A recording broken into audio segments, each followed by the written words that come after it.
रामलला के दर्शन करने के बाद, यानी वहां पर हाथ जोड़ने के बाद हमारे साथ केंद्रीय मंत्री पीयूष गोयल हैं। महाराष्ट्र की राजनीति किस करवट बैठ रही है, चुनावों में इतनी गर्माहट देखने को मिल रही है, हर मुद्दे पर बात करने के लिए पीयूष गोयल हैं। पीयूष जी, अभिनंदन है आपका। पिछली बार 2019 में बीजेपी को सीटें तो बहुत आई थी, लेकिन उद्धव ठाकरे ने पाला बदल लिया था और बीजेपी सत्ता में 2.5 साल बाद आई। वो भी बीजेपी सत्ता में नहीं आई, शिंदे को मुख्यमंत्री बनाना पड़ा। इस बार की कहानी कहां जाती हुई दिखती है, क्योंकि चुनावों से पहले ही बहुत तूफान खड़ा हुआ है।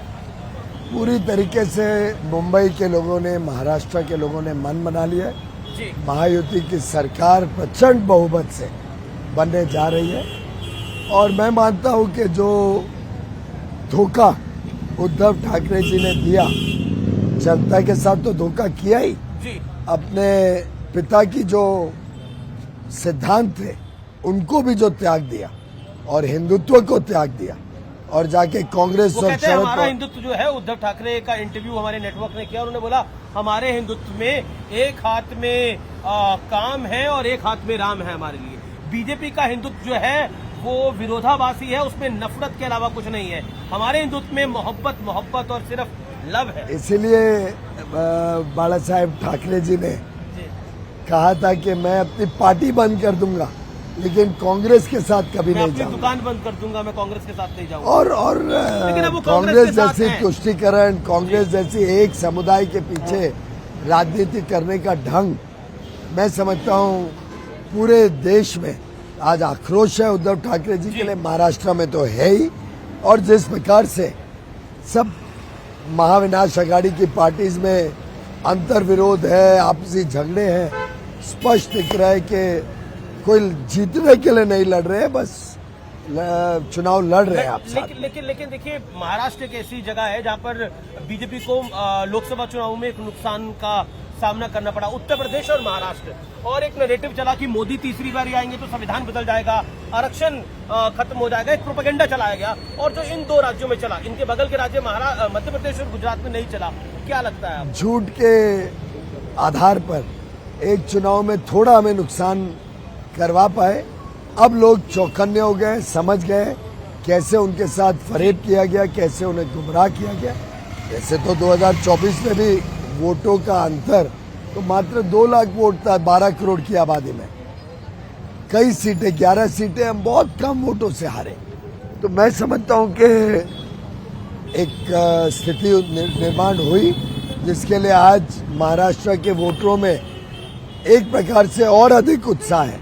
और मैं मानता हूं इस बार आप लोकसभा से काफी ज्यादा वोटिंग भी देखेंगे और हमारी मार्जिन ऑफ विक्ट्री भी हर सीट पे बड़ी। लेकिन दो चीजें बहुत महत्वपूर्ण है। मार्जिन ऑफ विक्ट्री की आप बात कर रहे हैं, लेकिन दो चीजें बहुत महत्वपूर्ण है इस चुनाव के अंदर। वो है, एक तरफ बीजेपी बटेंगे और कटेंगे की बात कर रही है, प्रधानमंत्री सेफ और अनसेफ की बात कर रहे हैं कि एक रहेंगे सेफ रहेंगे, लेकिन दूसरी तरफ जो है वो अघाड़ी के लिए सज्जाद नोमानी ने ऐलान करा है कि मुसलमान एक मुश्त वोट डालेंगे। तो पोलराइजेशन जो है वो अगर होगा तो क्या आपको लगता नहीं है इसका नुकसान आपकी युति को होगा? क्योंकि एक तरफ तो वोट परसेंटेज भी ज्यादा होती है और एक मुश्त वोट पड़ता है, दूसरी तरफ बंटवारा होता ही होता है, ये तय है। ऐसा है कि हम कभी नहीं मानते हैं कि कोई भी समुदाय कोई अलग है। हम 140 करोड़ लोगों को एक होने का आह्वान करते हैं, राष्ट्र भावना के साथ, देश के प्रति। जो देश के विरोध में काम करते हैं, एंटी नेशनल फोर्सेस के विरोध में हमारा प्रभाव रहता है, हमारा प्रचार रहता है। और मैं समझता हूं कि देशवासियों को, सभी को ये आह्वान है कि देशभक्ति के साथ हमने रहना है, देशभक्ति की बात करनी है। जो लोग धर्म के आधार पर राजनीति करते हैं, धर्म के आधार पर अपील करते हैं कि कोई एक पक्ष को या एक पार्टी को वोट दे, मैं समझता हूं उनके खिलाफ हमारी लड़ाई। देखिए, मेरा परिचय आपसे बहुत पुराना है। आपने 2012-13 में भी, जब मोदी जी चुनाव लड़ रहे थे, तब भी रणनीति बनाई, 2019 में भी बनाई, 2024 में भी बनाई। मोदी जी जब कोई नारा लगाते हैं तो उसके कुछ मायने होते हैं, जैसे एक रहेंगे तो सेफ रहेंगे, तब नारा दिया था कि फिर एक बार मोदी सरकार। तो क्या इस नारे के मायने क्या हैं? क्योंकि कहीं ना कहीं ऐसा लग रहा है कि बीजेपी जो है वो पोलराइज करना चाहती है इलेक्शन को। आप जो उलेमा के जिस प्रकार के वक्तव्य है, जिस प्रकार की संस्थाओं ने मिलकर देश को आह्वान बांटने की, किया है। समाज को बांटने की कोशिश की है, उनसे चौकन्ने रहने के वो लिए। कह रहे हैं कि मुसलमान एक वोट एक तरफ ऐसा डाले। तो नहीं कहा है। नहीं। मोदी सज्जाद जी तोमानी ने कहा है सारे, कि इसीलिए मुस्लिम एक वोट एक तरफ डाले। देखिए, मोदी जी ने जितने जनहित के कार्य किए, कभी भी भेदभाव नहीं किया। लेकिन पीयूष जी, मोदी जी जो एक रहेंगे, सेफ रहेंगे, वो बात तो हर हिंदुओं एक की कर रहे हैं। नहीं, हर एक देशभक्त को, हर एक उस व्यक्ति को जो वोट डालने जाएगा, उन सबको कह रहे हैं कि इस प्रकार के वक्तव्य, इस प्रकार के जो समाज को और धर्म के आधार पर बांटने की जो कोशिश हो रही है, इसके खिलाफ महाराष्ट्र के लोगों को चौंकाने का। जी, दूसरी बात है कि क्योंकि आप मेंबर ऑफ पार्लियामेंट भी हैं, नॉर्थ मुंबई के केंद्रीय मंत्री भी हैं, उससे पहले राज्यसभा भी आप रहे। क्या आपको लगता है कि जो आज के दौर की राजनीति है, उसके अंदर कहीं ना कहीं बयानों की बहुत अहमियत हो गई है? जब एक तरफ से बयान आता है उद्धव ठाकरे का कि एजेंसीज जो हैं वो हमें परेशान करने की कोशिश कर रही है, उनका बैक चेक हो गया है, एक नैरेटिव मिल रहा है, बन रहा है। और उनके प्रवक्ता ने बोला, मेरे ही कार्यक्रम में बोला कि जो इलेक्शन कमिश्नर हैं वो बीजेपी के अनुसार काम कर रहे हैं। Election commissioner Rajiv Kumar. अमित जी, आप तो बड़े अनुभवी पत्रकार हैं जी। आप भली बात ही जानते हैं कि हर चुनाव में हर एक जो अलग अलग प्रकार से ट्रैवल कर रहा होता है या प्रेस की गाड़ियां भी चेक होती हैं। सड़क पे भी कोई जा रहा होता है, मैं तो अपने घर रात को लौटता हूँ तो पुलिस वाले चेक करते हैं गाड़ी। आपकी गाड़ी भी चेक हुई है? मेरी गाड़ी भी हुई है, मेरा प्लेन भी हुआ है। तो ये एक बेबुनियाद छोटे से मुद्दा जी। जो उनका कानूनी दायित्व है निभा रहे हैं, उसके ऊपर जब उद्धव ठाकरे जी को आ जाना पड़ता है, उन्होंने बोला कि और उसपे सिंपैथी क्रिएट करने की कोशिश कि मेरा क्यों बैग चेक हुआ, जैसे को ये एक विशेष क्लास है या क्योंकि वो एक ठाकरे है या एक पक्ष के नेता है उसके कारण उनको कोई इम्यूनिटी है। ये महाविनाश अघाड़ी की विनाश की तरफ जाने का सोच है। मैं आपको याद दिलाता कोई बड़ा मुद्दा नहीं है, कोई विषय है क्या? सबका बैग चेक आपका भी हुआ है। अरे भाई, एकनाथ शिंदे जी का हुआ है, देवेंद्र फडणवीस का हुआ है, अजित पवार का हुआ है, गडकरी जी का हुआ है, गडकरी आप जी कह रहे का हो आपका हुआ हुआ है। है। मुझे कल परसों बताया गया कि मेरे सामने तो नहीं हुआ, मुझे बताया गया कि वो बैग चेक करने आए थे लोग, पूरा प्लेन चेक किया। कहने का तात्पर्य ये है, जब कोई नेता ऐसी छोटी बातों से डरने लग जाए, उसके दो वजह हो सकती जी। या तो दिल में कुछ खोट है जी। डर है कि मैं कुछ कर रहा हूँ जो पकड़ा जाएगा, ये मेरे गलत कारनामे बाहर आ जाएंगे, या इतना हताश हो गए कि अब उनके पास चुनाव में कोई मुद्दा ही नहीं है। उन्होंने बोला कि जो अधिकारी आज मेरा बैग खोल रहे हैं मैं उन्हें खोल दूंगा। जरूर, उनका जो इच्छा है वो ख्वाबी पुलाव बना सकते हैं, और दुर्भाग्य से उनका इतनी बुरी हार होने वाली है कि अधिकारियों को कोई डरने की आवश्यकता नहीं है।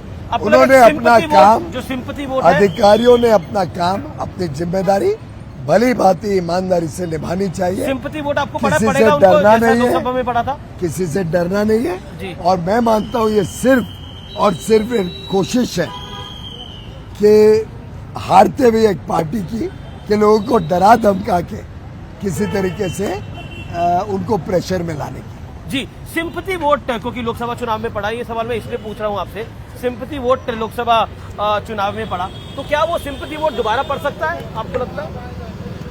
मुझे लगता है कि झूठ और फरेब के आधार पर आप एक बार लोगों को गुमराह कर सकते हो, बार बार झूठ को आप इस्तेमाल करो तो लोग उल्टे रिएक्शन में आपसे और नाराज होते हैं। जी, लेकिन क्या आपको लगता है कि जिस तरह से अजीत पवार की तरफ से भी बयानबाजी हुई कि बटेंगे और कटेंगे जो है वो महाराष्ट्र में नहीं चलेगा, क्या आपको लग रहा है कि और वो गठबंधन के बाहर भी कहीं अपॉर्चुनिटी तलाश रहे हैं? ऐसा लगातार इस तरह के बयान उनके नेता मेरे तो लगातार अजीत पवार जी से मिलना होता है। मैं समझता हूँ उन्होंने अपना मन बनाकर ही भारतीय जनता पार्टी और महायुति में शामिल हुए, हमारे साथ शामिल हुए, और मुझे लगता है कि ये भी एक आप लोग का थोड़े हेडलाइंस बनाने के लिए हेडलाइन तो वही देते हैं पीयूष जी। नहीं, उन्होंने कोई ऐसा गलत बात नहीं, उन्होंने बोला कि बटेंगे और कटेंगे मुझे नहीं लगता महाराष्ट्र में चलेगा। उन्होंने कहा ना कि उनको नहीं लगता, और हमें भी कोई मुझे लगता है कि गलत फहमी नहीं है। हमारा अगर आक्रोश है तो उलेमा जैसे संस्थाओं के ऊपर है या ऐसे लोगों के ऊपर है जो समाज को धर्म या जाति या भाषा के आधार पर बांटने की कोशिश। जी, तीन चीजें बहुत अहम है। एक है इस महाराष्ट्र की राजनीति के अंदर विकास कितना बड़ा मुद्दा है। दूसरा, बार बार कहा जा रहा है कि एक कॉर्पोरेट हाउस बड़ा बार बार दखल दे रहा है, बीजेपी की मीटिंगों में था, उसको लेकर भी बहुत सी बातें कही जा रही हैं। उस पर आप क्या कहना चाहते हैं? मुझे लगता है कि उसका खुलासा तो ऑलरेडी पूरा हो गया है, उसमें कोई था नहीं मीटिंग में।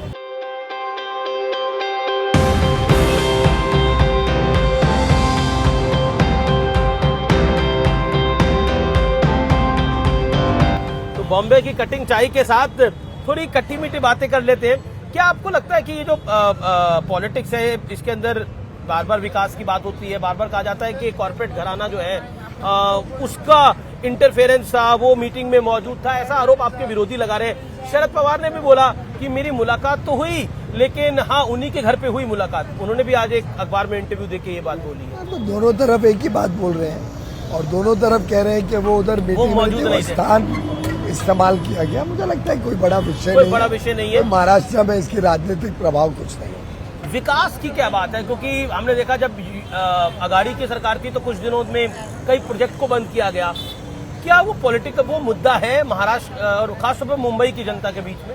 विकास ही मुद्दा है। जो प्रोजेक्ट्स को बंद करा गया था उद्धव ठाकरे की सरकार में, विकास ही मुद्दा है शिंदे की और सरकार में आक्रोश है।